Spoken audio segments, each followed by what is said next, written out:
Musulmonlarning qo'shni orasida bir yosh yigit bor edi, qori edi, hofizi Qur'on. Musulmonlarga Qur'on tilovat qilib berar edi. Odamlar yaxshi ko'rishadi. Savchilarning qasri ichida turib, jang qilayotgan odamlarning orasida bu musulmon yigit bir qizga ko'zi tushdi. Uzoq kuzatdi. U qizning ishqi bu yigitning qalbiga tushdi. Kunlarning birida yo'lini qildida, hali qizga murojaat qildi.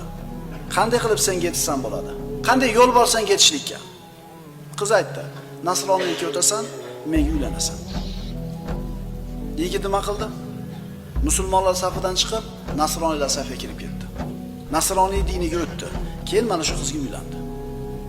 Bu qal'ani musulmonlar fath qilisha olmadi, ortiga qaytib ketdi. Bu yigitni yo'qotib qo'yishdi.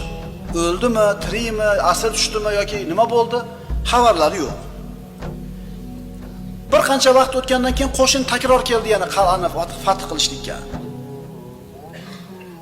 Musulmonlar qarashuvdi, ana shu nasroniylarning safida turgan bir yigit e'tiborini tortdi ularni. Qarashuvdi haligi qori yigit. Unga: "Ey, sen falonchimisan?" "Ha, men shu falonchiman." "Ha, bizga Qur'on tilovat qilib beradigan falonchimisan?" "Ha, o'shaman" dedi. "Senga nima bo'ldi? Qur'oning nima bo'ldi seni? Qur'on yodlagan eding-ku, musulmon eding-ku." U nima dedi? Qur'onni hammasi esimdan chiqarilib yuborildi. Qalbimdan olib qo'yildi. Faqatgina bitta oyat esimdan chiqmayapti. Qur'onni ko'targan, hammasi hidoyat, nur, Alloh taolo olib qo'ydi. Faqat bitta oyat esimda qoldi. Mana shu oyat uni xotirasida qolib, uni qiynab unga azob berayotgan edi. Qaysi oyat edi? Astagfirullah. Rubbama yawaddu alladhina kafaru law kanu muslimin. Zarhum ya'kulu va yatamatta'u va yulhihimul amal fasawfa ya'lamun. Bitta oyat qolib qarang. Hali qiyomat kuni kofir bo'lgan kimsalar musulmon bo'lishni istab qolurlar. Ey Muhammad sallallohu alayhi vasallam, ularni qo'yavering, yeb ichib foydalanib qolsinlar, orzu havaslariga mashg'ul bo'laversinlar.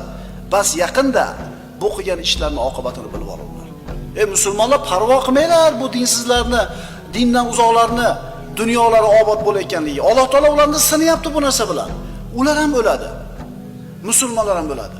Robbisini huzuriga borganda bular ana shu kambag'alroq bo'lsa ham musulmon bo'lib yashamagan ekanman degan pushaymon deyishadi.